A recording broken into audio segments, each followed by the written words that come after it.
I'm going to be very trying. I was a lot happier with what he had done the first 3 games than what's happened the last 3 games. But the big thing I want to say, it's not just him. Jerry Jones on his 77th birthday after the loss that saw his team, highly talented team. There's no question about the talent level in Dallas. Right. Which means if you're not winning games, who's it on? It may be on the head coach. And this is PFT Live Monday edition, NBC Sports Radio, NBCSN. Hello to our friends in the UK and in Ireland enjoying the program on Sky Sports. But let's start there. We're going to talk about teams we're worried about. Mm-hmm. The Cowboys started off great. They were 3-0, special season. They lost 3 in a row. They shouldn't have lost to the Jets. If you lose to a team that is previously winless, that is not special season. Right. And now they have to be very concerned going into Sunday night's game at home against the Philadelphia Eagles. Yep. How worried are you about the Cowboys? There's a little bit of a worry factor. I'm not going to say I'm like, oh, gosh, they're in trouble and they can't turn this around. I mean, like you said, there is incredible talent on this team. Here's some of the things that concern me. I mean, yes, it's 3 straight losses. The Saints game on the road. Hey, I mean, we know the Saints are good. You know, the second week, okay, the Packers game. I think what's concerning there more than anything is, you know, how they dug themselves into the hole. Their defense made no big stops in that football game early on, and their offense turned over the ball. And then here we are for the second week in a row, as far as that's concerned, offense not finishing drives, having to kick field goals. I just was shocked by that. They lost that. And, of course, now with Amari Cooper being hurt, that's a little concerning. That adds the level of concern up there. But the defense, you know, the way – I just thought that they would really make it really tough on the Jets yesterday. Clearly, their defense is more talented than the Jets' offense. And, yeah, Sam Darnold was back and everything like that. But, you know, I just was shocked that they didn't kind of overwhelm the Jets on that side of the ball a little bit more. I still think they can get out of this funk, but they're going to have to tweak some things offensively and defensively. They can't just come out every week and go, this is what we do. We're more talented than you, and our talent and hustle and hitting will supersede all that. No. Hey, New England's got talent. That speaks to coaching. Yeah, so you're right. Coaching You got to do some more game plan specific things to give your guys some advantages in certain scenarios. That's what the great teams in football are doing, and that's sometimes where on the Cowboys, especially on the defensive side, I'm not seeing it right now. All right, let's play the win-loss game. Right. 10 games left for the Dallas Cowboys. Okay. I'm going to run them by you. Don't look it up. I'm going to tell you. I can see it Don't right look there. at the screen. I'm going to tell you. Eagles this weekend, win or loss. Quit looking at the screen. Win. Okay. Bye week, no losses there. Yeah. At the Giants, back at MetLife Stadium, I'm going to give them the win. All right, Vikings come to town, Sunday Night Football, Week 10. Going to be tough. I'm going to give them the win again. All right, that's 3 in a row. That's 6-3. You sure about that? Yeah. At the Lions. At the Lions. I might go loss there. All right. At the Patriots. I'm going to go loss. All right. That's 6-5 at that point. Buffalo Bills. Your Buffalo Bills. I know. On Thanksgiving. Right. They'll win an ugly one. All right. That gets them 7-5. 7-5, right. 6-4. You said 6-5. 7-5. Yep. At the Bears. I'll give them another ugly win. That's 8-5. Yes. Rams. Woo. Man. Right now, I'm going to give them the win. I don't feel great about that. 9-5. I know. I don't at know. The What's Eagles, in that coffee this morning, Sims? Not what I want in there. At the Eagles. I will give them the loss there. And then Washington to finish the season. I will give them the win. So that's 10-6. 10-6, right? Yeah, it's close. I mean, it's 10-6. It's 9-7. Maybe it's 8-8. It's somewhere in that range. You know, I don't know. The Eagles, the first Eagles this week, that'll be big. Here's the thing. You had them losing at Philly. Yeah. And they win this week at home against the Eagles. Right. It's going to come down to those two teams because the loser of that division title, whoever finishes second in the NFC East, is most likely not getting into the playoff field because those teams are both at 3-3. Either of those teams would be in last place in the NFC North right now. Right. You've got contenders top to bottom in the NFC North. You've got two teams at the top of the NFC West that are great teams. Yes, they are. And you got the Panthers and the Saints in the NFC South. No joke. There's going to be 3 or 4 teams that are good enough to get to the Super Bowl who don't even get to the playoffs in the NFC this year. It is crazy. We talked about it, I think, a little last week. The NFC is so deep and so talented and so much better than the AFC.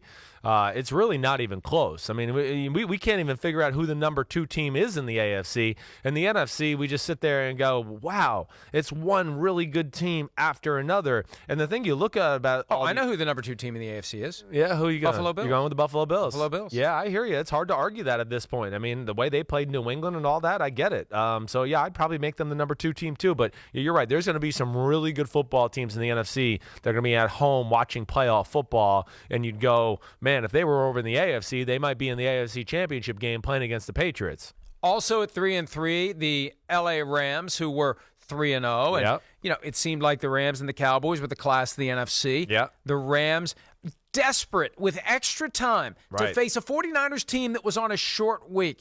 This and you know, we both believed that this is a game the Rams win because they have to win it, and they're talented enough to win it even without Todd Gurley. They're good enough to win this game. And the 49ers just went in there and shut them down. All this talk about offense. The 49ers defense is great. Yes. Robert Saleh, the defensive coordinator, I think is a guy who's going to be considered for head coaching jobs coming up this year. Looking that way. Because look at what he's doing with that defense. It helps when you've got a murderer's row in your front four, but they have built that defense. And it's a great combination. It's Kyle Shanahan's offense and a defense that has been built to mimic the way John Lynch plays. You put those two together and you got a great team. You're right. It's aggressive. It's hard-hitting, you know, and Kyle's that way too. I mean, they don't want anybody that's not willing to just basically run through a wall, and we see that. Their defensive line just physically abuses people, and I think that's where I'm concerned with the Rams a little bit. The Rams' offensive line, we've seen them be overpowered this year a number of times, and I think that's where I go, ooh, I'm not so sure the Rams can get out of this funk. Maybe they can squeak their way in the NFC playoffs as a wild card team, but I'm a little more concerned with them. And then the fact that their defense is still dangerous, but they're clearly not as dominant as has been in the last 2 years. There's some issues there. They're letting up more play. They were good yesterday, don't get me wrong, but you know, we saw the Seahawks the week before move the ball at will. We saw the Tampa Bay Buccaneers put up 55 points against them. So I am a little concerned about the Rams. One, because of the big plays their defense is letting up. Two, I don't know if their offensive line and run game are good enough this year to cover some of the other holes within the rest of their team.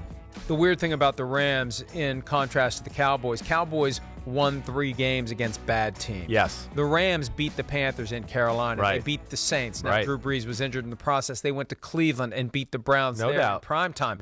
So those are much more quality wins. But then it all fell apart. 55 points surrendered to the Buccaneers. Then that loss to the Seahawks. That would have been a win if Greg Zuerlein makes a 44-yard field goal, and he's got to make that kick. And then just smothered by the 49ers. And I almost wonder whether your desperation mode that your Rams are in, like it almost becomes a given. Oh, we got to win. Hey, we're the Rams, right? We're the defending NFC champions. We're going to win this game. So maybe you're not as desperate as you needed to be. Maybe they weren't truly feeling desperate because they just assumed this is that Sunday that they flip it around. Well, I do think they have tremendous confidence in themselves that they can, you know, they can battle it out with anybody. Like you said, they beat some pretty good teams to start the year. Now, hey, they got the Falcons this week, the Bengals the week after, so they're going to be 5-3 going into Pittsburgh for a Week 10 matchup. But if they lose either of those games, are they done? I think, yeah, I would say that would be really concerning. Those are two teams that they are clearly better than.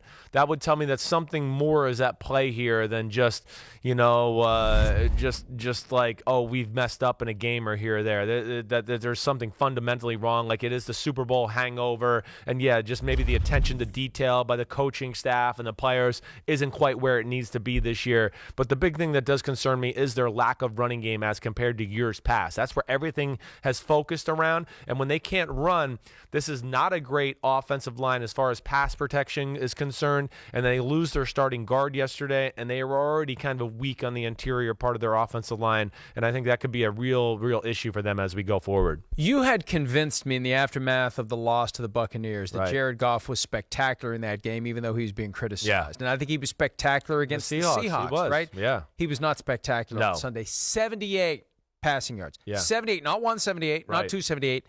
0.78 for Jared Goff. What in the world? We got to move on to the Chiefs, but what in the world is up with Jared Goff? Well, I just look at yesterday, and I don't care who you put back there. It looked to me every time I was watching, and we were trying to watch a bunch of different games, that he was just under assault, attack. And I also say this: when they can't run the ball, the Rams' passing attack, is not one where I go, I'm just like, oh my gosh, this is the greatest thing I've ever seen. I've never seen plays and concepts like this. No, McVay is more about running the ball and then his packaging of plays off running the football that makes them special, and him calling and the timing of him calling plays. When they have to just become a throw the ball every time, I don't look at it like they're Sean Payton or Josh McDaniels where they have 9 million different concepts that are crazy. I think that once it got to that point, the 49ers had a beat on some of the things the Rams like to do in the passing game, and we're all over it.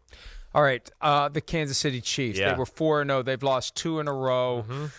They have given up more than 180 yards rushing in 4 straight games. Their defense is no better than it was a year ago. Patrick Mahomes, when he's hobbled, isn't the same guy. Should we be worried about them? I'm worried, but I will say this. There's at least a silver lining here. Their offensive line is going to get healthy. That's been an issue right now. Tyreek Hill, he just got back, and he looked good yesterday.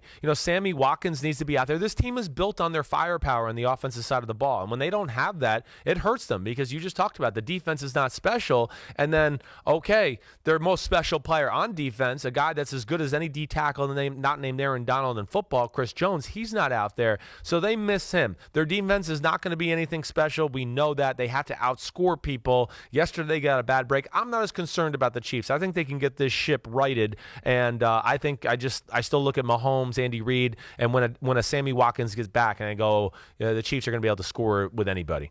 Yeah, they've got to do it, though. Yeah. And it's amazing to think that they've lost these 2 games at home. They're getting gashed on the ground. Yep. And when Patrick Mahomes isn't 100%, he is not the guy that we were gushing about just a couple of weeks ago. No. He's got to get that ankle healed. He's got 5 more games until his bye week. No, so he's definitely. have to fight through it. And the short week this week at Denver. They could lose 3 in a row. Denver, yes. Yeah, Denver will be able to move the ball in the Chiefs' defense. Just about anybody can. And we know Denver's defense is real. The biggest thing is they just got to figure out whether they got to put 4 defensive tackles on the field or whatever it is. They got to stop something or just blitz and get the defense off the field. Like either you make a sack or they score, but Mahomes gets the ball. But we've seen for 3 weeks in a row, teams control the ball, and Mahomes is sitting on the sideline drinking Gatorade for the majority of the game. And that's an issue when you're a high-powered offense. Hi, I'm Mike Tirico, and thanks for watching. Make sure to hit subscribe for the latest news and highlights from NBC Sports.